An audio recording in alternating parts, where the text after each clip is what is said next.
아니 길거리에 왜 사람들이 없어?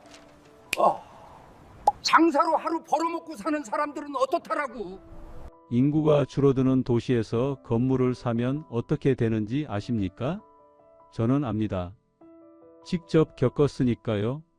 35년 공무원하고 퇴직금 2억 2천을 받았습니다. 거기에 대출이랑 아내 장사 정리한 돈까지 합쳐서 5억 가까이를 대학교 앞 건물에 넣었습니다. 원룸 12개 전부 차 있었습니다. 매달 돈이 들어왔습니다. 세상에 이보다 확실한 게 어디 있나 싶었습니다. 근데 대학교가 없어졌습니다. 학생이 떠났습니다. 도시 인구가 10만 아래로 꺼졌습니다. 제 건물엔 바람만 살았습니다. 도시가 죽으면 뭐가 남는지 제가 보여드리겠습니다. 저는 올해 64살입니다. 경남 밀양에서 태어나서 밀양에서 자랐습니다.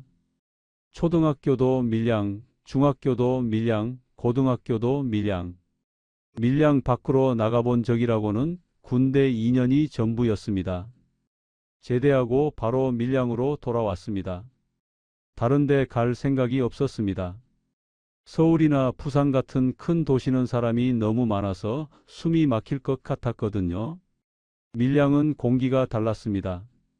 산에서 내려오는 바람이 깨끗하고 시원했습니다. 그때 아버지가 그러셨습니다. 밀양이 좋은 건 사람 사는 냄새가 나는 거라고. 그 말이 뭔 뜻인지 어릴 때는 몰랐습니다. 나이 들어서야 알게 됐습니다. 이웃집에서 된장찌개 끓이는 냄새가 담장을 넘어오고, 골목에서 아이들 뛰어노는 소리가 들리고, 시장에서 아주머니들이 흥정하는 소리가 울리는 그런 도시. 사람이 부대끼면서 사는 냄새. 그게 밀양이었습니다. 밀양은 걸어서 15분이면 어디든 갈 수 있는 도시였습니다. 시내가 아담하고 길이 복잡하지 않았거든요. 봄이면 영남루 밑으로 벚꽃이 쏟아지듯 피었습니다. 바람이 불면 꽃잎이 눈 내리듯 날렸습니다. 다리 위에 서서 강 쪽을 바라보면 분홍빛이 강물 위에 내려앉아 흔들리는 게 보였습니다. 여름이면 밀양강에서 아이들이 첨벙첨벙 물놀이를 했고, 어른들은 강변 정자에 앉아서 수박을 쪼개 먹었습니다. 가을이면 표충사 올라가는 길에 단풍이 온 산을 불태웠습니다. 빨간색, 노란색, 주황색이 뒤섞여서 산 전체가 불이 난 것 같았습니다. 겨울에는 얼음골 쪽에서 불어오는 찬바람에 코끝이 빨갛게 얼었지만 그것마저 정겨웠습니다. 시청 구급직 시험을 봐서 24살에 공무원이 됐습니다. 그때 밀양시청은 시내 한복판에 있었는데 걸어서 출근할 수 있다는 게 좋았습니다. 아버지가 합격 소식을 듣던 날 저녁에 막걸리를 한 사발 드시면서 눈시울이 붉어지셨습니다. 아무 말씀도 안 하셨는데 그 표정만으로 충분했습니다.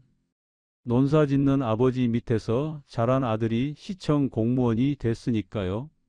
어머니는 동네방네 전화를 돌리셨습니다. 우리 아들 시청 됐다고.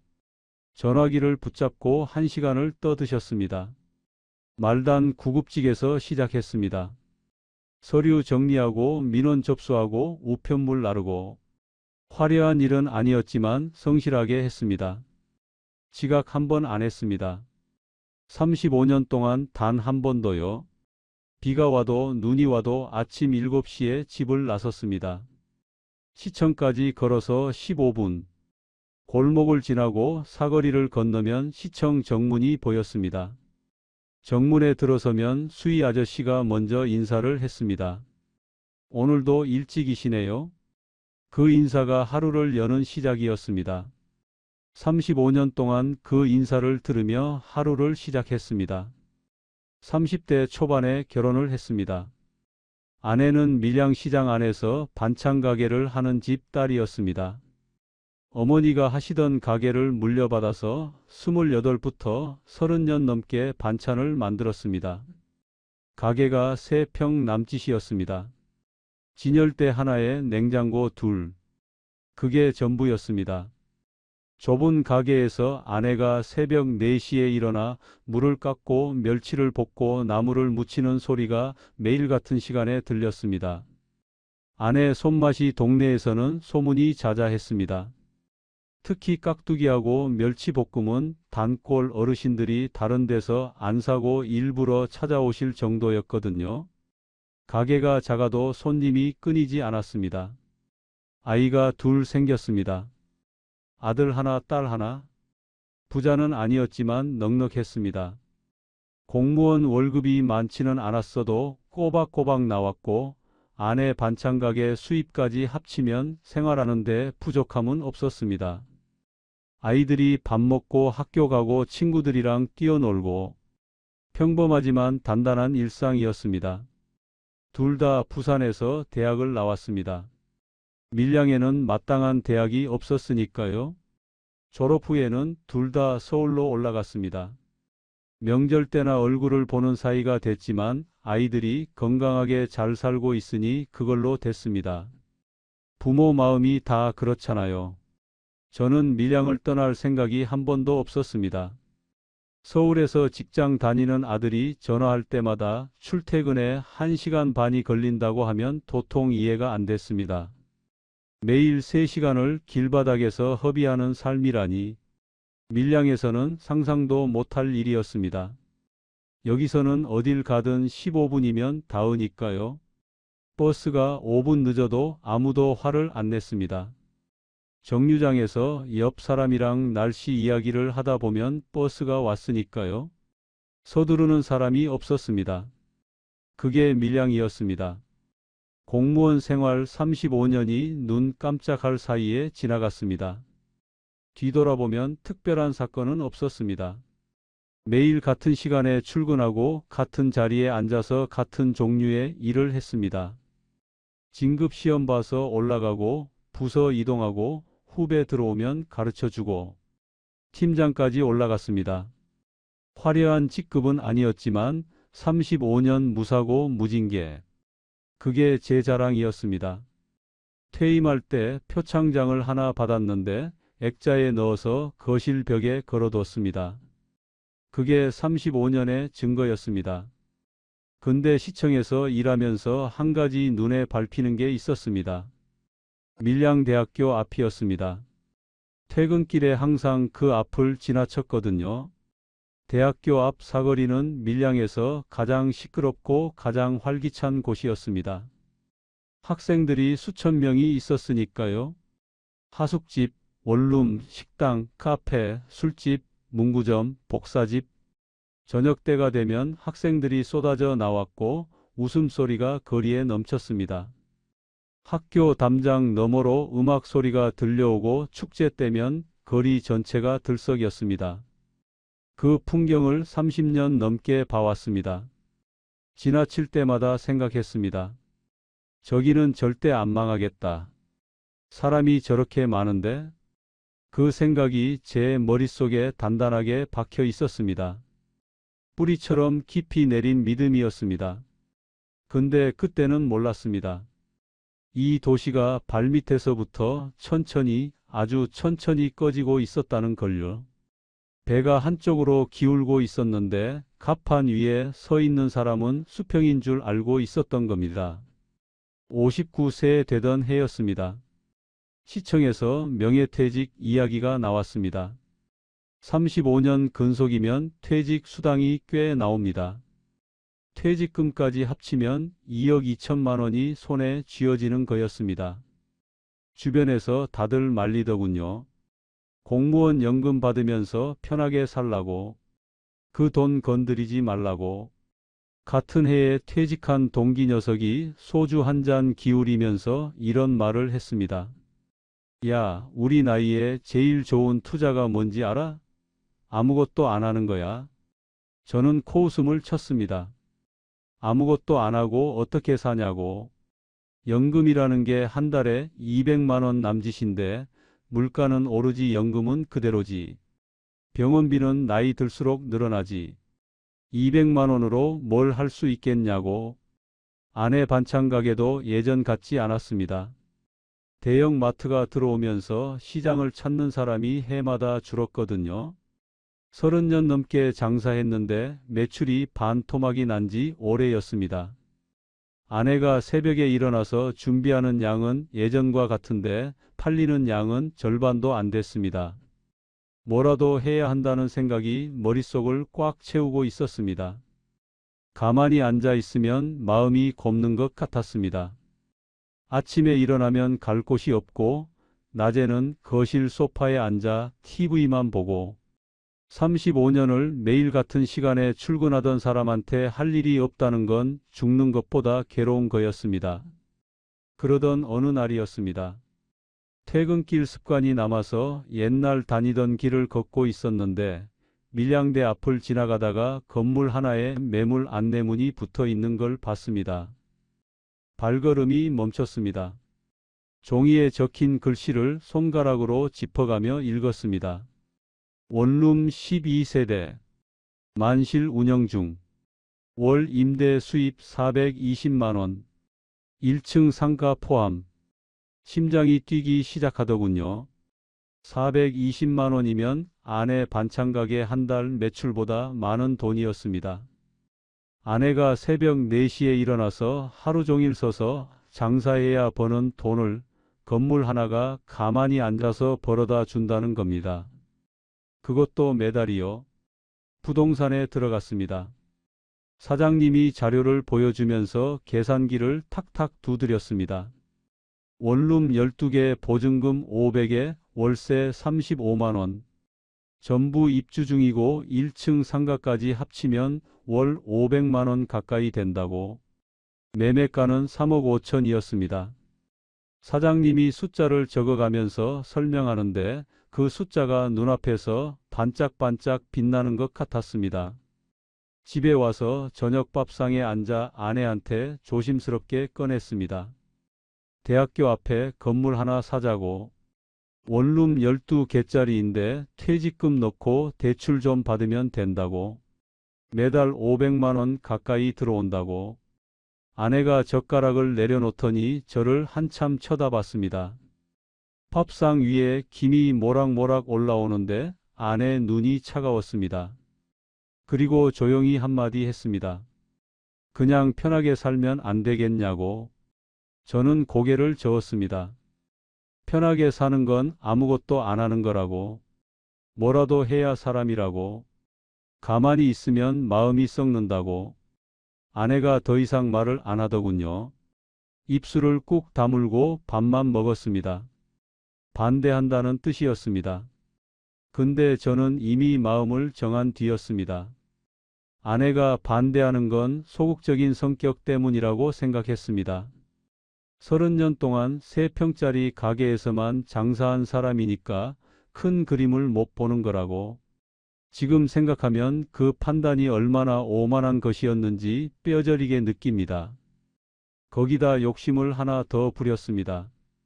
1층 상가에 직접 카페를 차리기로 한 겁니다.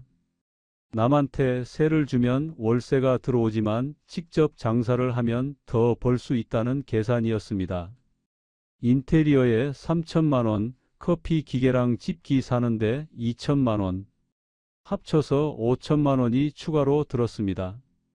이 돈은 아내 반찬 가게를 정리하면서 나온 돈이었습니다. 아내가 다시 반대했습니다. 이번에는 목소리가 높아졌습니다. 반찬 가게까지 접으면 안 된다고. 30년 넘게 새벽 4시에 일어나서 만든 가게인데 그걸 접으라는 거냐고. 그게 자기 밥줄이라고. 아내 눈가가 빨개지더군요. 근데 제가 밀어붙였습니다. 원룸 수입이 있으니까 반찬 가게 안 해도 된다고. 카페까지 하면 월 600은 벌 수 있다고. 이제 새벽에 안 일어나도 된다고. 편하게 살자. 그 말에 아내가 입을 다물었습니다. 30년 동안 새벽마다 칼질하고 양념하고 포장했던 사람한테 편하게 살자는 말이 통한 겁니다. 아내의 그 침묵을 저는 동의라고 해석했습니다. 지금 돌이켜보면 그건 동의가 아니라 체념이었습니다. 명예퇴직을 했습니다. 35년 다니던 시청을 나오는 날 정문 앞에서 한참을 서 있었습니다. 로비 게시판에 명예퇴직자 명단이 붙어 있었는데 제 이름을 손으로 한번 만져봤습니다. 35년이 종이 한 장이었습니다. 수희 아저씨가 다가와서 악수를 청하더군요. 팀장님 고생 많으셨습니다. 목이 막히는 줄 알았습니다. 고개만 한번 끄덕이고 돌아섰습니다. 뒤돌아보지 않았습니다. 뒤돌아보면 마음이 흔들릴 것 같았으니까요. 퇴직금이 통장에 찍혔습니다. 2억 2천만 원. 태어나서 그렇게 큰 돈을 한꺼번에 본 적이 없었습니다. 현금 인출기 앞에서 잔액 조회를 3번이나 눌렀습니다. 숫자가 맞는지 확인하려고요. 가슴이 뛰었습니다. 솔직히 무섭기도 했습니다. 이 돈을 잘못 만지면 큰일 나겠다 싶었거든요. 아내 반찬 가게 30년에도 못 모은 돈이 한 번에 들어온 겁니다. 근데 그 두려움이 건물을 보러 갈수록 사라졌습니다. 숫자를 보니까요. 계산기가 보여주는 숫자가 두려움을 녹여버렸습니다. 건물 등기가 제 이름으로 넘어오던 날 법무사 사무실에서 도장을 찍고 나왔습니다. 복도 거울에 비친 제 모습을 한번 봤습니다. 양복 입은 59세 남자. 입꼬리가 올라가 있더군요. 집에 오는 길에 건물 앞에 서 봤습니다. 4층짜리 건물. 외벽을 손바닥으로 짚어봤습니다. 차갑고 단단했습니다. 이게 내 건물이다. 속으로 한번 말해봤습니다. 2층부터 4층까지 창문마다 불이 켜져 있었습니다. 학생들이 살고 있다는 뜻이었습니다. 그때 밀양대 정문 쪽에서 학생들이 웃으면서 걸어오고 있었습니다. 이어폰 꽂고 가방 메고 서너 명씩 무리지어서. 저는 속으로 생각했습니다. 저 학생들이 있는 한 이 건물은 안전하다. 저 학생들이 내 노후 보장이다. 건물주. 제가 건물주가 된 겁니다. 건물을 인수하고 카페 인테리어에 들어갔습니다. 밝은 톤으로 학생들이 좋아할 만한 분위기를 잡았습니다. 벽에 원목 선반을 달고 작은 화분을 올려놓고 조명도 따뜻한 색으로 골랐습니다.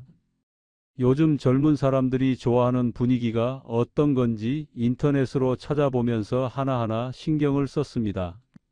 커피 내리는 법을 배우려고 바리스타 학원에도 등록했습니다. 59 먹은 사람이 20대 젊은이들 틈에 끼어서 커피 연습을 했습니다. 하트 모양을 만들어야 하는데 손이 떨려서 매번 뭉개지더군요.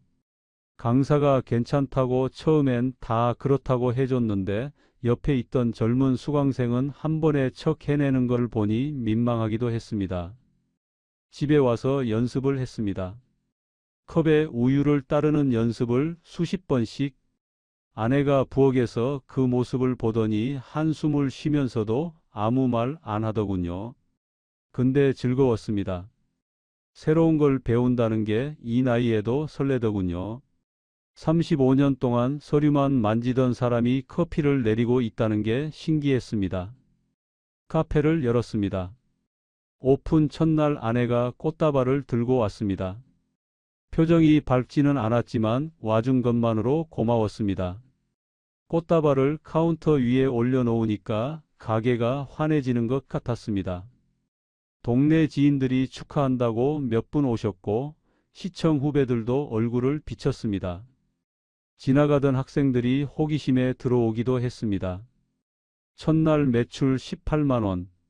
대단한 건 아니었지만 제 손으로 직접 벌어들인 돈이었습니다. 공무원 35년 하면서 한 번도 느껴보지 못한 감정이었습니다. 카페 문 닫고 매출 정리를 하는데 5,000원짜리 만원짜리를 한 장씩 세면서 입꼬리가 올라갔습니다. 내가 직접 만들어서 직접 팔아서 직접 번 돈. 그 18만 원이 35년치 월급보다 뿌듯했습니다. 자리가 잡히기 시작했습니다. 아침에는 등교하는 학생들이 아메리카노를 사갔고 점심에는 교직원들이 가끔 들렀습니다. 저녁에는 과제하는 학생들이 자리를 채웠고 시험 기간에는 빈 테이블이 없을 때도 있었습니다. 학생들이 노트북을 펼쳐놓고 교재를 쌓아놓고 밤늦게까지 앉아 있었습니다. 자리가 부족하다니 이보다 좋은 신호가 어디 있겠습니까? 아내도 주말이면 카페에 나와 저를 도와줬습니다. 커피는 제가 내리고 아내는 간단한 샌드위치를 만들어 팔았습니다. 반찬 가게에서 30년 갈고 닦은 손맛이 카페에서도 통하더군요. 아내가 만든 계란 샌드위치가 입소문이 나서 일부러 찾아오는 학생들이 생겼습니다. 아줌마 계란 샌드위치 하나요 하는 소리가 들리면 아내 얼굴에 미세하게 웃음이 번지더군요. 반대했던 사람인데 손님이 자기 음식을 찾으니까 마음이 풀린 겁니다. 원룸도 안정적이었습니다. 12개 방 중에 빈 방은 한두 개 정도. 그것도 학기 중간에 잠깐 비었다가 다음 학기가 시작되면 금방 찼습니다. 월세가 밀리는 학생도 거의 없었습니다. 부모님들이 꼬박꼬박 보내주시니까요. 가끔 학부모한테 전화가 왔습니다. 우리 아들 잘 지내고 있냐고요? 잘 지내고 있다고 걱정 마시라고 대답하면서 건물주이자 어른으로서 책임감 같은 게 느껴지더군요. 보일러가 고장나면 제가 직접 기사를 불러서 고쳐줬고 복도 전구가 나가면 바로 바꿔줬습니다. 학생들이 아저씨 감사합니다 하면 뿌듯했습니다. 카페 월 매출이 300에서 400 사이. 재료비랑 전기세 인건비 빼면 150 정도 남았습니다. 원룸 임대 수입 420에 카페 수익 150. 합치면 월 570만 원 가까이 벌었습니다. 은행 이자 55만 원 내고 나면 500만 원이 넘게 손에 쥐었습니다. 공무원 팀장 월급보다 많았습니다. 아내한테 말했습니다. 봐라, 내 말이 맞았지. 아내도 슬슬 표정이 풀리더군요. 주말 오후에 카페에 나란히 앉아서 창밖을 바라봤습니다. 대학교 앞거리가 활기로 넘쳤습니다. 학생들이 웃고 떠들고 자전거를 타고 지나가고 커플이 손잡고 걸어가고 아내한테 말했습니다. 우리도 저 나이 때가 있었지. 아내가 웃으면서 뭐라고 했는데 정확히 기억은 안 납니다. 다만 아내가 웃었다는 건 기억합니다. 그 웃음이 요즘 새벽 경비실에서 자꾸 떠오릅니다. 그때가 좋았습니다. 진심으로요. 근데 그 풍경 속에 금이 가고 있었습니다. 아주 가느다란 금이요. 너무 가늘어서 눈에 안 보이는. 단골이었던 교수님 한 분이 아침마다 아메리카노를 드시러 오셨는데 어느 날 이런 말을 하셨습니다. 요새 학교 분위기가 좀 안 좋다고. 학생 수가 자꾸 줄고 있다고. 학과 통폐합 얘기도 나오고 있다고. 건물주가 직접 카페까지 하시니 효율적이시겠다고 하시면서도 표정이 어둡더군요. 저는 웃으면서 넘겼습니다. 아메리카노를 내려드리면서 말했습니다. 대학교가 설마 어떻게 되겠습니까? 국가에서 운영하는 학교인데요. 교수님이 쓴 웃음을 짓더군요. 그때 그 쓴 웃음의 뜻을 알았더라면 건물을 산 지 2년째 되던 해였습니다. 원룸 빈방이 2개에서 4개로 늘었습니다. 학기가 시작됐는데도 안 채워지는 방이 생긴 겁니다. 예전에는 개강 전에 다 차고도 모자라서 대기자가 있었습니다. 이제는 개강 후 한 달이 지나도 빈방이 4개나 됐습니다. 부동산에 내놔도 연락이 뜸했습니다.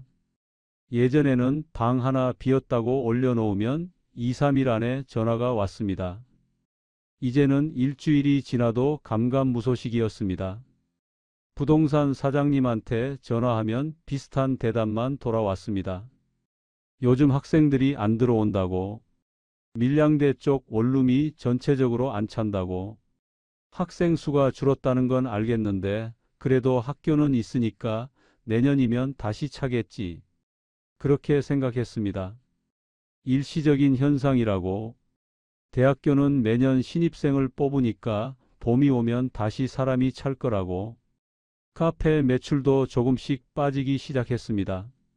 300 넘던 월 매출이 250으로, 다시 200으로, 학생들이 줄어드니 손님도 줄어든 겁니다. 시험 기간에도 빈자리가 생기기 시작했습니다. 예전에는 자리가 없어서 돌아가는 학생들이 있었는데 이제는 테이블 서너 개가 항상 비어 있었습니다. 유리창 너머로 거리를 보면 지나가는 학생 수가 확실히 줄었습니다. 아내가 슬쩍 말을 꺼냈습니다. 요즘 손님이 좀 줄은 것 같다고. 저는 대수롭지 않게 넘겼습니다. 방학이라 학생들이 고향에 간 거라고. 근데 방학이 아니었습니다. 한창 학기 중이었습니다. 밀양 시내에서도 변화가 눈에 들어왔습니다. 시장 안에 가게들이 하나둘 문을 닫기 시작하더군요. 아내가 반찬 가게를 하던 자리 옆에 있던 생선 가게가 폐업했습니다. 30년 넘게 옆자리에서 장사하던 사람이 인사도 없이 짐을 싸서 떠났다는 겁니다. 나중에 들으니까 부산으로 갔답니다. 여기서는 더 이상 못하겠다고. 그 옆에 있던 과일 가게도 문을 닫았습니다. 시장 한쪽이 텅텅 비었습니다. 셔터가 내려간 가게마다 먼지가 쌓이고 간판 글씨가 바래지고 있었습니다. 거미줄이 쳐진 셔터도 있었습니다. 저녁에 시내를 걸어보면 달라진 게 느껴졌습니다. 예전에는 해질 무렵이면 사람들이 길거리에 나와 산책을 했습니다. 이웃끼리 마주치면 인사하고 잠깐 서서 이야기를 나누고, 이제는 해가 지면 거리가 텅 비었습니다. 가로등 불빛만 덩그러니 켜져 있고 사람은 보이지 않았습니다. 간혹 지나가는 사람이 있으면 대부분 지팡이를 짚은 어르신들이었습니다. 허리가 굽은 할머니가 천천히 걸어가시는 뒷모습만 보였습니다. 젊은 사람이 없었습니다. 거리에서 젊은 얼굴을 찾기가 어려워졌습니다. 시청에서 같이 일하던 후배를 만났습니다. 밥을 사면서 슬쩍 물어봤습니다. 밀양 인구 지금 얼마나 줄었냐고. 후배가 한숨을 쉬더군요. 숟가락을 내려놓고 말했습니다. 형님, 10만 2천까지 내려왔어요. 이 추세면 2, 3년 안에 10만도 깨집니다. 10만이 깨진다. 그 말이 뱃속에서 돌덩이처럼 가라앉았습니다. 밥맛이 사라졌습니다. 숟가락을 내려놓고 물만 마셨습니다. 후배가 핸드폰을 꺼내서 인구 통계 그래프를 보여줬습니다. 선이 오른쪽 아래로 쭉 내려가고 있었습니다. 꺾이지 않고 일직선으로 내려가는 선이었습니다. 근데 그때도 저는 믿었습니다. 밀양을 믿었습니다. 태어나서 60년 가까이 살아온 도시니까요. 공기처럼 당연한 도시니까요. 이 도시가 설마 사라지겠습니까? 잠깐 주춤하는 거라고. 다시 나아질 거라고. 소주를 한 잔 더 마셨습니다. 걱정이 사라진 건 아니었지만 소주 한 잔이면 잠시 잊어버릴 수 있었습니다. 근데 문제는 그 작은 걱정들이 소주잔 밑에서 자라고 있었다는 겁니다. 보이지 않는 곳에서 뿌리를 내리고 있었습니다. 작은 걱정은 소주 한 잔이면 녹지만 그 걱정들이 모이면 소주 한 병으로도 어림없는 쓰나미가 됩니다. 그리고 진짜 태풍이 왔습니다. 밀양대학교가 부산대학교와 통합한다는 뉴스가 떴습니다. 카페 카운터에서 핸드폰으로 뉴스를 보다가 손이 멈췄습니다. 처음에는 대수롭지 않게 생각했습니다. 통합이면 부산대라는 큰 이름이 붙으니까 오히려 좋은 거 아닌가 싶었거든요. 부산대학교 밀양 캠퍼스. 이름만 들어도 있어 보이지 않습니까? 근데 기사를 끝까지 읽어보니까 가슴이 싸늘해졌습니다. 밀양 시내에 있던 캠퍼스를 삼랑진 쪽으로 옮긴다는 겁니다. 지금 있는 캠퍼스는 폐쇄한다고요. 캠퍼스가 옮겨간다. 학생들이 사라진다. 그러면 제 원룸은, 제 카페는, 커피잔을 들고 있었는데 커피가 출렁거리더군요. 손이 떨려서요. 잔을 카운터에 내려놓았는데 뚝 소리가 났습니다. 부동산 사장님한테 전화를 했습니다. 목소리가 떨렸을 겁니다. 사장님이 말하더군요. 아직 확정된 건 아니라고. 시에서도 반대하고 있다고. 시민들이 서명 운동도 하고 있고 시의회에서도 문제를 제기하고 있다고. 일단 지켜보자고. 저는 그 말을 붙잡았습니다. 확정이 아니라는 말, 반대하고 있다는 말, 사람은 듣고 싶은 말만 듣습니다. 안심이 되는 말만 골라서 귀에 담습니다. 불안한 소식은 뇌가 알아서 걸러내더군요. 확정이 아니니까 괜찮을 거라고. 시에서 반대하니까 안 될 거라고. 그 말에 매달렸습니다. 물에 빠진 사람이 지푸라기를 잡는 것처럼요. 근데 현실은 안심을 허락하지 않았습니다. 캠퍼스 이전이 본격화되면서 학생들이 빠져나가기 시작했습니다. 신입생이 눈에 띄게 줄었습니다. 학과가 통폐합되면서 아예 없어지는 전공도 생겼습니다. 재학생 중에서도 삼낭진 캠퍼스로 옮기는 학생이 늘었습니다. 학교 셔틀버스가 삼낭진으로 달리기 시작했는데 그 버스에 타는 학생이 늘수록 제 건물에서 나가는 학생도 늘었습니다. 제 원룸에서 나가겠다는 학생이 한 학기에 서너 명씩 생기기 시작했습니다. 방을 빼겠다고 찾아오는 학생들 얼굴이 미안해 보이더군요. 고개를 좀 숙이고 조심스럽게 말하는 거예요. 아저씨, 죄송한데 다음 달에 나가야 할 것 같아요. 저는 웃으면서 괜찮다고 공부 열심히 하라고 했습니다. 화를 낼 수도 없고 붙잡을 수도 없으니까요. 학생이 나가겠다는데 나가지 말라고 할 수는 없잖아요. 근데 학생이 돌아서 나간 뒤에 빈 방 문을 닫으면 손잡이를 쥔 손에 힘이 잔뜩 들어가더군요. 문 닫히는 소리가 유난히 크게 울렸습니다. 텅 빈 방에 그 소리만 맴돌았습니다. 12개 방 중에 6개가 비었습니다. 절반이었습니다. 420만 원 들어오던 임대 수입이 200만 원으로 뚝 떨어졌습니다. 카페 매출도 곤두박질 쳤습니다. 200 넘던 게 100으로, 100에서 70으로. 점심때 카페에 앉아 있으면 손님이 한 명도 안 올 때가 있었습니다. 1시간, 2시간. 문이 안 열립니다. 초인종 소리가 안 울립니다. 카페 안에 저 혼자 앉아서 냉장고 돌아가는 소리만 듣고 있었습니다. 그 윙거리는 소리가 유난히 크게 들리는 날이 있었습니다. 다른 소리가 없으니까요. 어떤 날은 매출이 0이었습니다. 0. 아침에 문을 열고 저녁에 닫을 때까지 단 한 명의 손님도 안 온 겁니다. 커피 기계를 예열하고 원두를 갈고 우유를 냉장고에서 꺼내놓고 테이블을 닦고 다 해놓고 기다렸는데 아무도 안 왔습니다. 커피 원두는 유통기한이 있어서 손님이 없으면 그냥 버려야 합니다. 우유도 마찬가지고요. 냉장고를 열면 유통기한 지난 우유가 줄줄이 서 있었습니다. 하얀 우유를 싱크대에 쏟으면서 생각했습니다. 이게 내 돈이다. 이게 배수구로 흘러 들어가고 있다. 하얗게 빨려 들어가는 우유를 멍하니 보고 있었습니다. 아내 반찬 가게 30년 돈이 저렇게 사라지고 있구나. 은행 이자는 매달 55만 원이 그대로 나갔습니다. 건물 관리비, 전기세, 수도세.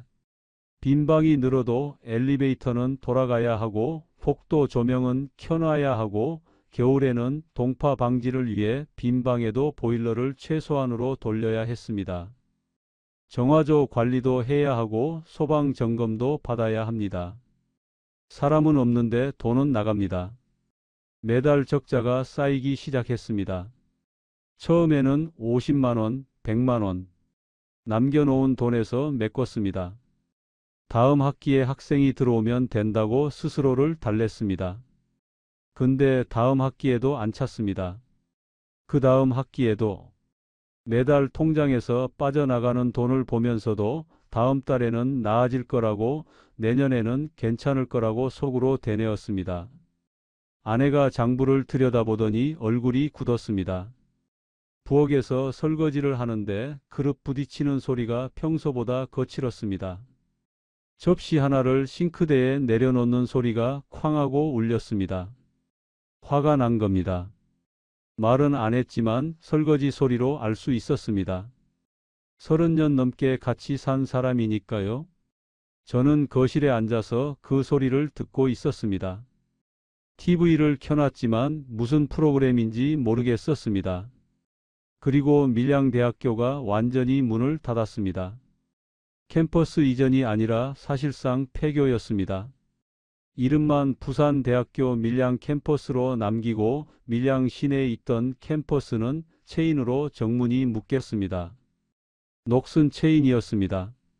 운동장에 잡초가 올라오기 시작했고 강의실 유리창에 먼지가 쌓였습니다. 거미줄이 쳐진 창문도 보였습니다. 학생들이 걸어 다니던 보도블록 사이로 풀이 자라고 있었습니다. 살아있는 건 풀뿐이었습니다. 폐교 소식을 듣고 건물 앞에 서봤습니다. 대학교 정문이 보이는 자리예요. 체인에 묶인 정문 너머로 텅 빈 캠퍼스가 보였습니다. 잔디밭에 잡초가 무릎까지 올라와 있었고 벤치에 낙엽이 수북이 쌓여 있었습니다.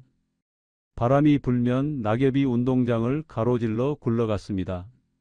그 소리가 귀에 꽂히더군요. 사각사각. 마른 잎이 콘크리트를 긁는 소리. 그 소리 말고는 아무 소리도 안 들렸습니다. 학교 앞 사거리가 하루아침에 변했습니다. 하숙집이 문을 닫았습니다. 식당이 문을 닫았습니다. 문구점, 복사집, 술집, 노래방. 하나씩 하나씩 셔터가 내려갔습니다. 임대 안내 종이가 덕지덕지 붙었는데 바람에 펄럭이는 소리만 쓸쓸하게 울렸습니다. 전화 오는 사람이 없었습니다. 누가 이 죽은 거리에 가게를 차리겠습니까? 제 원룸도 마지막 학생이 나갔습니다. 공대 4학년 남학생이었습니다. 졸업을 앞두고 짐을 다 싸서 차 트렁크에 넣고 나서 인사를 하더군요. 아저씨, 그동안 감사했습니다. 건강하세요? 웃으면서 고맙다고 사회에 나가서 잘하라고 했습니다. 차가 골목을 빠져나가고 나서 빈 방 앞에 한참을 서 있었습니다. 신발장에 신발이 한 켤레도 없었습니다. 2층 복도를 걸어봤습니다.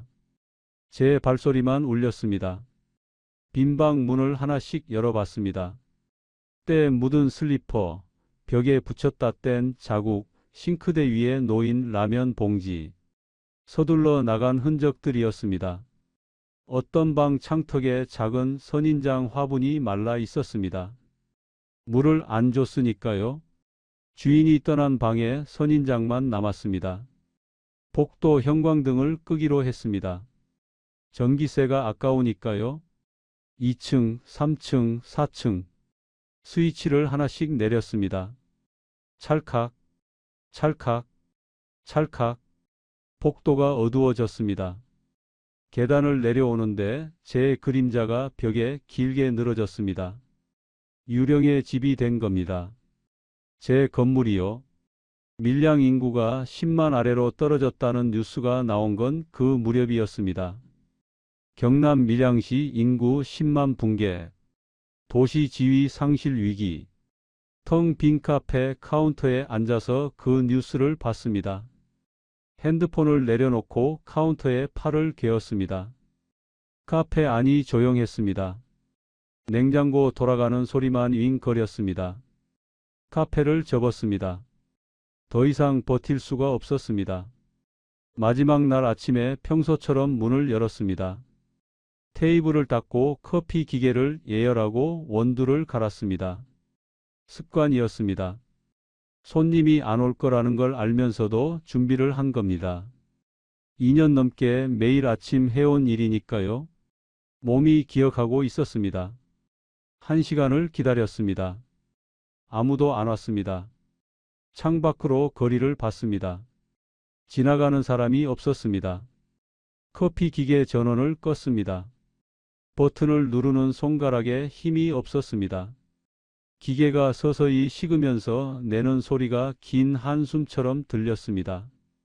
쉬이 하는 그 소리가 카페 안에서 한참 동안 맴돌았습니다. 이 기계를 사는데 1200만 원을 썼습니다.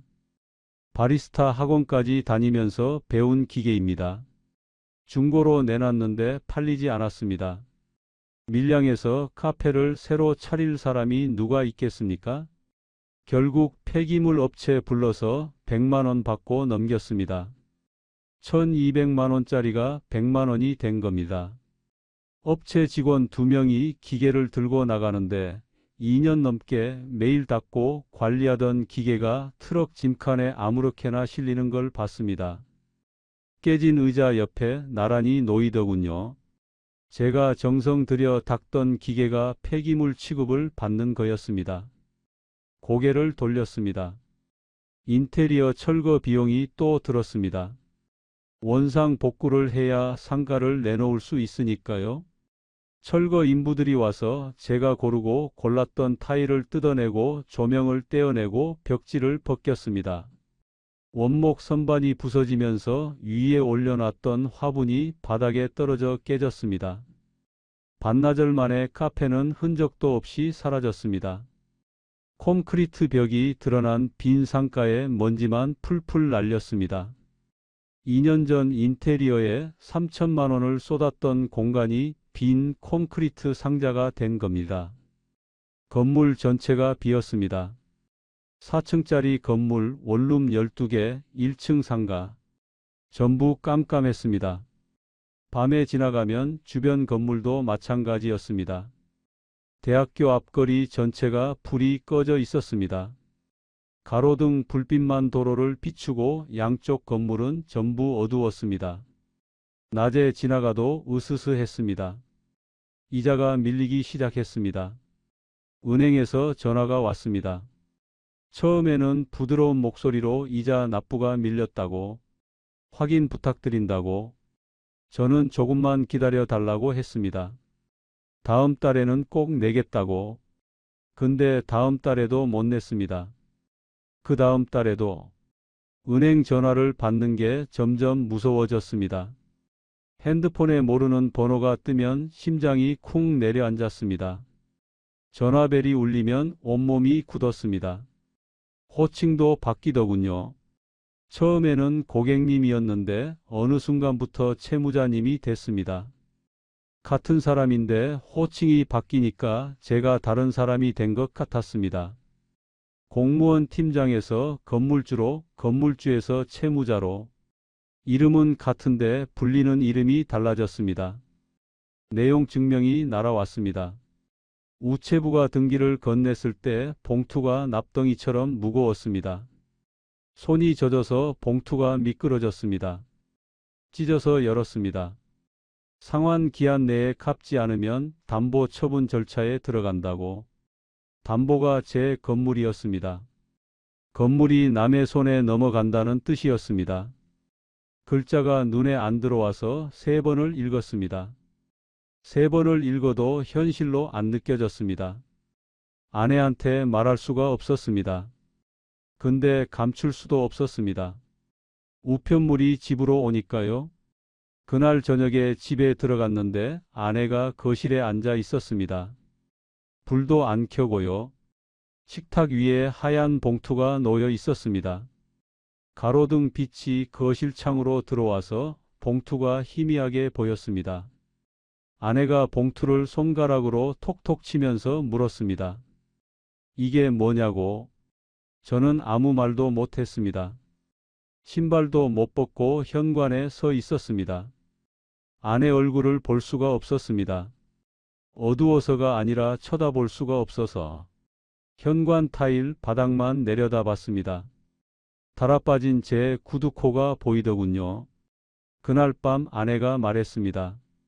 30년 새벽마다 일어나서 칼질하고 양념하고 포장해서 번 돈이 다 날아간 거냐고. 35년 모은 퇴직금이 다 날아간 거냐고. 우리 노후가 어떻게 되는 거냐고. 아내 목소리가 처음에는 떨리다가 점점 높아졌습니다. 그러다가 갑자기 조용해졌습니다. 울음이 터진 겁니다. 말이 안 나오니까 조용해진 거였습니다. 손으로 입을 막고 어깨를 들썩이며 우는데 숨을 들이쉬다가 헉하고 목이 막히는 소리가 벽 너머로 들렸습니다. 거실 시계 초침 소리가 유난히 크게 들렸습니다. 째깍, 째깍, 째깍. 시간은 가고 있었습니다. 돈은 사라졌고 시간은 돌아오지 않았습니다. 아들한테 전화가 왔습니다. 아내가 먼저 연락한 모양이었습니다. 아들이 전화기 너머로 긴 한숨을 내쉬더군요. 화가 난 건지 걱정이 되는 건지 아마 둘 다였을 겁니다. 그리고 조심스럽게 말했습니다. 아버지, 건물 정리하시는 게 맞을 것 같다고. 지금이라도 팔 수 있으면 팔아야 한다고. 팔 수 있으면. 그게 문제였습니다. 부동산에 내놨습니다. 3억에, 3억 5천에 산 건물을 3억에 내놓은 겁니다. 5천만 원 손해를 각오한 거였습니다. 연락이 없었습니다. 2억 5천으로 내렸습니다. 연락이 없었습니다. 2억까지 내렸습니다. 보러 오는 사람조차 없었습니다. 부동산 사장님한테 전화하면 같은 말만 돌아왔습니다. 문의가 없다고. 부동산 사장님이 솔직하게 말해줬습니다. 사무실에서 마주 앉았는데 커피 한 잔 앞에 놓고 표정이 무거웠습니다. 형님, 지금 밀양에서 건물 사려는 사람이 없어요. 학교도 없어지고 사람도 빠져나가는데 누가 여기 건물을 삽니까? 1억 5천까지 낮춰야 겨우 관심 가지는 사람이 있을까 말까예요. 5억 가까이 투자한 건물이 1억 5천, 3억이 넘는 돈이 공중에서 증발한 겁니다. 커피잔을 들고 있던 손에서 힘이 빠졌습니다. 컵이 미끄러져서 커피가 쏟아졌습니다. 사장님이 휴지를 건네줬습니다. 저는 쏟아진 커피를 닦으면서 고개를 숙이고 있었습니다. 눈물은 아니었습니다. 눈물은 진작에 말랐습니다. 그냥 머리가 무거워서 들 수가 없었습니다. 아내가 짐을 쌌습니다. 조용히, 말없이. 옷장에서 옷을 꺼내 캐리어에 넣는 소리가 들렸습니다. 옷걸이가 부딪히는 소리, 지퍼를 여닫는 소리, 서랍을 열었다 닫는 소리.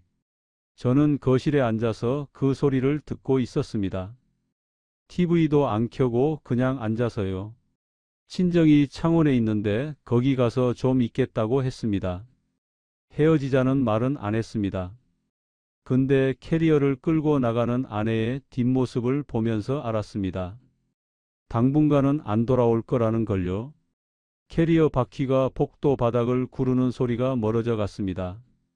아내가 현관에서 신발을 신는데 뒤돌아보지 않더군요. 등만 보였습니다. 30년 동안 새벽마다 반찬을 만들던 그 등이 좁아 보이더군요. 현관문이 닫히는 소리가 가게 셔터 내리는 소리처럼 들렸습니다. 또 하나가 문을 닫았습니다. 밤에 잠이 안 왔습니다. 새벽 3시에 현관문을 열고 나갔습니다.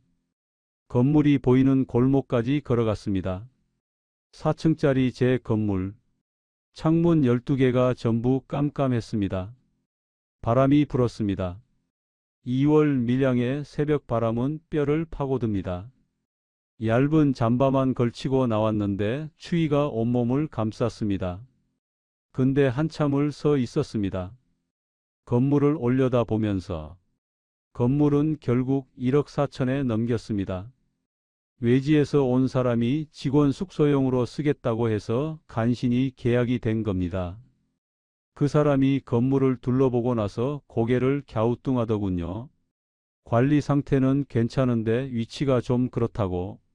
3억 5천에 산 건물이 1억 4천. 대출 1억 3천 갚고 나니 1천만 원이 남았습니다. 퇴직금 2억 2천. 아내 반찬 가게 정리 자금 5천. 카페 투자금 5천. 합쳐서 4억 2천만 원을 넣었는데 1천만 원이 돌아왔습니다. 4억 1천만 원이 사라진 겁니다. 숫자가 머릿속에서 빙빙 돌았습니다. 계산을 해도 사라진 돈은 돌아오지 않았습니다. 법무사 사무실에서 서류에 도장을 찍었습니다. 예전에 이 건물 등기를 넘겨받았을 때와 같은 자리였습니다. 같은 책상, 같은 의자, 복도 거울도 그대로 있었습니다. 그때는 건물주가 되는 도장이었고 이번에는 건물을 넘기는 도장이었습니다. 도장을 찍는 순간 입에서 허탈한 웃음이 나오더군요. 법무사가 이상한 눈으로 쳐다봤습니다. 시청 후배가 아파트 경비원 자리를 소개해 줬습니다.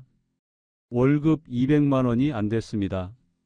후배가 미안한 듯이 말하더군요. 형님, 당분간 이거라도 하시면서 고맙다고 했습니다. 진심이었습니다.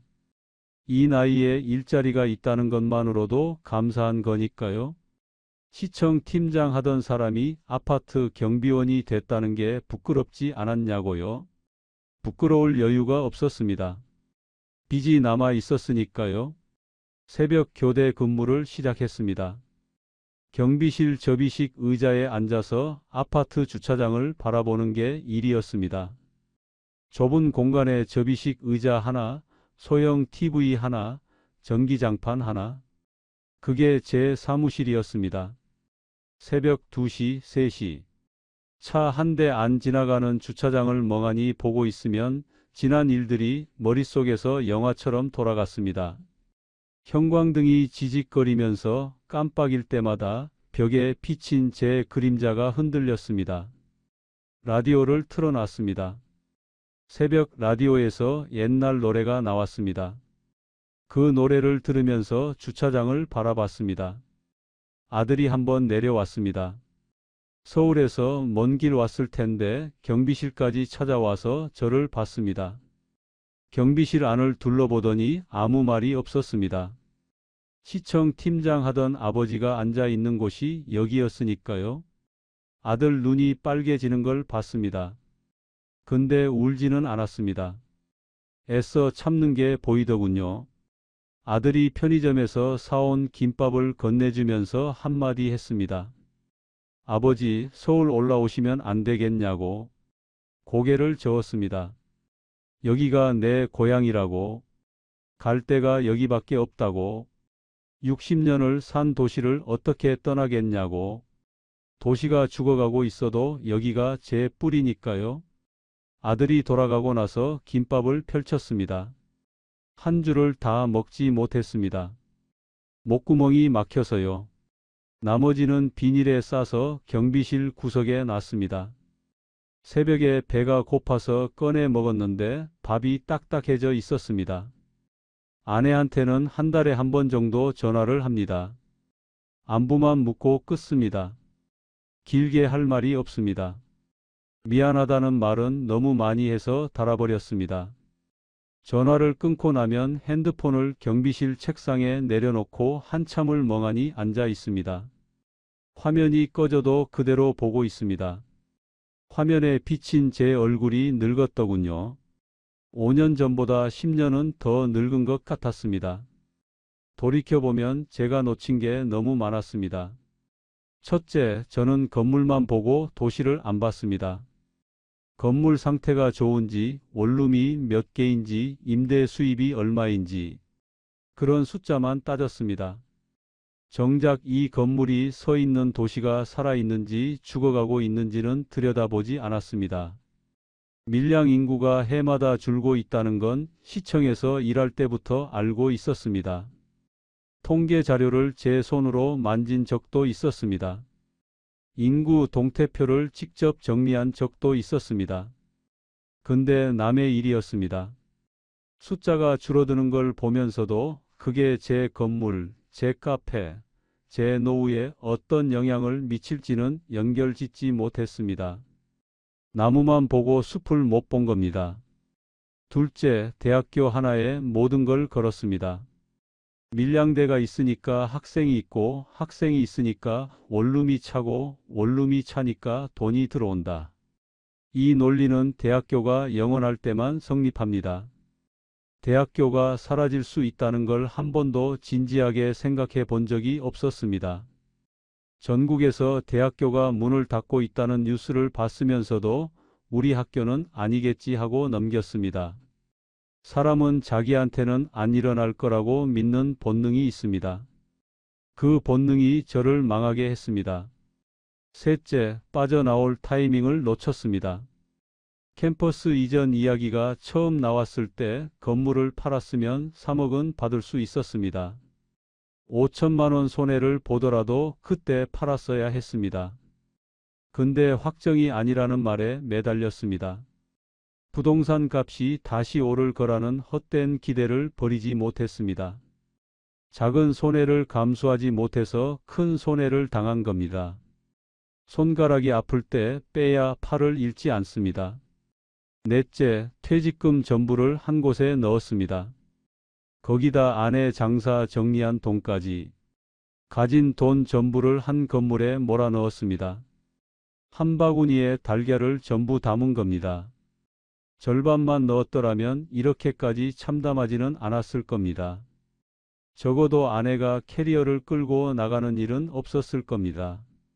다섯째, 아내 말을 무시했습니다. 아내는 처음부터 반대했습니다. 그냥 편하게 살자고 했습니다. 반찬 가게 접지 말자고 했습니다. 저는 아내가 소극적이라고 겁이 많다고 생각했습니다. 근데 아내가 맞았습니다. 30년 넘게 장사한 사람의 감이었습니다. 현실을 아는 사람의 눈이었습니다. 아무것도 안 하는 게 때로는 가장 현명한 선택이라는 걸 아내는 알고 있었습니다. 새벽 하늘이 밝아오고 있었습니다. 경비실 창문 너머로 밀양 시내가 보였습니다. 예전에는 새벽에도 불 켜진 가게가 있었는데 지금은 깜깜합니다. 가로등만 외롭게 서 있습니다. 하늘이 뿌옇게 밝아오면서 건물 윤곽이 드러납니다. 셔터가 내려진 가게들, 간판이 떨어진 건물들, 잡초가 자란 빈 땅들. 도시가 잠든 게 아니라 숨이 꺼져가고 있는 겁니다. 아침 교대를 마치고 경비실을 나섭니다. 밀양 시내를 걸어서 집에 갑니다. 20분 정도 걸리는 길입니다. 예전에 시청 다닐 때 걷던 길과 비슷합니다. 같은 길인데 풍경이 다릅니다. 문 닫은 가게가 늘었습니다. 빈 건물이 늘었습니다. 지나가는 사람이 줄었습니다. 셔터가 내려간 가게 앞에 낙엽이 쌓여 있고 임대 안내문이 바람에 펄럭입니다. 어떤 가게는 안내문마저 바래져서 뭐라고 적혀 있는지 읽을 수가 없습니다. 산부인과가 문을 닫았습니다. 시내에 하나 남은 산부인과마저 위태하다는 소식을 들었습니다. 아이를 낳을 곳이 없으니 젊은 부부가 밀양에 올 이유가 없습니다. 젊은 부부가 안 오니 아이가 안 태어납니다. 아이가 안 태어나니 학교가 문을 닫습니다. 학교가 닫으니 가족 단위로 떠납니다. 떠나니까 가게가 망합니다. 가게가 망하니까 일자리가 사라집니다. 일자리가 사라지니까 또 떠납니다. 빠져나올 수 없는 구렁텅이입니다. 돌고 돌고 돌고 어디서 끊어야 하는지 아무도 모릅니다. 그래도 아침 공기는 여전합니다. 밀양의 아침 공기는 맑습니다. 산에서 내려오는 바람이 차갑지만 깨끗합니다. 코끝이 시리지만 폐 속까지 맑아지는 느낌이 있습니다.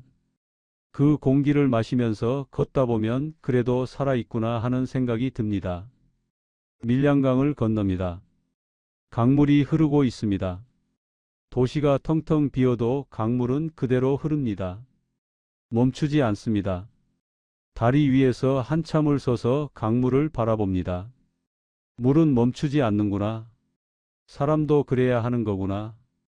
경비원 월급 200만 원에서 생활비 빼고 남은 걸로 아직 갚지 못한 잔금을 조금씩 메꾸고 있습니다. 카페 인테리어 하면서 빌린 자잘한 빚이 아직 남아 있거든요. 카드값도 밀려 있었고요. 한 달에 조금씩 갚고 있습니다. 언제 다 갚을 수 있을지 모르겠지만 한 달에 10만 원이라도 갚으면 그달은 조금 마음이 가벼워집니다. 바닥을 찍으면 더 내려갈 곳이 없으니까요. 바닥이 주는 안정감이라는 게 있습니다. 더 떨어질 곳이 없다는 게 오히려 마음을 편하게 해줍니다. 경비실에서 새벽마다 라면을 끓여 먹다 보니까 요리 실력이 좀 늘었습니다. 라면만 먹다 지겨워져서 계란도 넣어보고 파도 썰어 넣어보고 된장찌개도 끓여봤습니다. 아내가 해주던 것처럼은 안 되지만 먹을 만은 합니다. 언젠가 아내가 돌아와 주면 좋겠습니다. 미안하다는 말 대신 제가 끓인 된장찌개를 한 그릇 내밀고 싶습니다. 말은 못해도 국은 끓일 수 있으니까요. 아내가 웃어줄지 모르겠지만 한 그릇 내밀어 보고 싶습니다. 30년 동안 아내가 해준 밥만 먹던 사람이 이제야 부엌에 서게 됐습니다. 너무 늦었지만요. 제 이야기를 듣고 계신 분들 중에 퇴직금으로 건물을 사볼까 생각하시는 분이 분명 계실 겁니다. 월세 받으면 노후가 보장된다. 건물주가 되면 편하게 산다. 그런 생각을 하고 계신 분도 있을 겁니다. 제가 피눈물 흘리면서 배운 것들을 정리해 드리겠습니다. 첫째, 건물을 보기 전에 도시를 보십시오. 그 도시의 인구가 늘고 있는지 줄고 있는지를 반드시 확인하십시오. 인터넷에 인구 통계가 다 나와 있습니다. 5년치, 10년치 추이를 꼭 보십시오. 인구가 줄어드는 곳에 건물을 사는 건 모래 위에 집을 짓는 것과 같습니다. 건물이 아무리 좋아도 자리가 아무리 좋아도 사람이 없으면 끝입니다. 둘째, 대학교나 공장 하나에 기대는 건물은 위험합니다. 그 하나가 사라지면 건물째 무너집니다. 대학교가 영원할 거라는 생각, 공장이 영원히 돌아갈 거라는 생각, 그런 건 없습니다. 하나의 수요처에 의지하는 건 밧줄 하나에 매달리는 것과 같습니다. 셋째, 퇴직금 전부를 한 곳에 넣지 마십시오. 최소한 절반은 절대 손대지 마십시오. 그래야 실패해도 일어설 바닥이 남아 있습니다. 전부를 넣으면 실패했을 때 서 있을 땅조차 없습니다. 저처럼 경비원이 됩니다. 넷째, 상황이 나빠지고 있는데 기다리면 나아질 거라는 생각. 그게 가장 위험합니다. 빨리 정리하고 빠져나오는 게 손해를 줄이는 유일한 방법입니다. 5천만 원 손해 볼 때 팔았으면 4억을 안 잃었습니다. 손가락이 아플 때 빼야 팔을 잃지 않습니다. 다섯째, 부동산은 사는 것보다 파는 게 100배 어렵습니다. 살 때는 돈만 있으면 됩니다. 팔 때는 사줄 사람이 있어야 합니다. 인구가 줄어드는 도시에서는 사줄 사람이 없습니다. 그 건물은 자산이 아니라 짐이 됩니다. 매달 세금 내고 관리비 내고 이자 내면서 짐을 지고 사는 겁니다. 여섯째, 배우자가 반대하면 한 번 더 생각하십시오. 옆에서 지켜보는 사람의 눈이 때로는 더 정확합니다. 저는 아내 말을 무시했습니다. 그 대가가 혼자 사는 경비실입니다. 일곱째, 나이 들어서 하는 투자는 실패하면 회복할 시간이 없습니다. 30대에 실패하면 30년이 남아 있습니다. 다시 벌 수 있습니다. 60에 실패하면 끝입니다. 몸은 약해지고 일자리는 줄어들고 시간은 없습니다. 그러니까 더 조심해야 합니다. 더 보수적이어야 합니다. 욕심을 버려야 합니다. 자녀분들한테도 말씀드립니다. 부모님이 퇴직하시고 건물을 사겠다, 장사를 하겠다 하시면 꼭 함께 확인하십시오. 그 지역 인구가 늘고 있는지 줄고 있는지, 주변 수요처가 안정적인지, 투자금 전부를 넣는 건 아닌지, 잘 안 됐을 때 빠져나올 수 있는지, 최악의 경우를 감당할 수 있는지, 이 중에 하나라도 불안하면 하지 마십시오. 부모님이 화를 내셔도 말리십시오. 하지 않는 게 정답입니다. 아무것도 안 하는 게 가장 좋은 투자일 때가 있습니다. 제 동기가 했던 말이 맞았습니다. 우리 나이에 제일 좋은 투자는 아무것도 안 하는 거라고. 그때 코웃음을 쳤던 제가 지금은 그 말을 가슴에 새기고 삽니다. 도시가 죽어도 사람은 살아야 합니다. 다만 죽어가는 도시에 돈을 묻지는 마십시오. 인구가 줄어드는 곳에 퇴직금을 넣지 마십시오. 저처럼 되지 마십시오. 밀양강은 오늘도 흐르고 있습니다.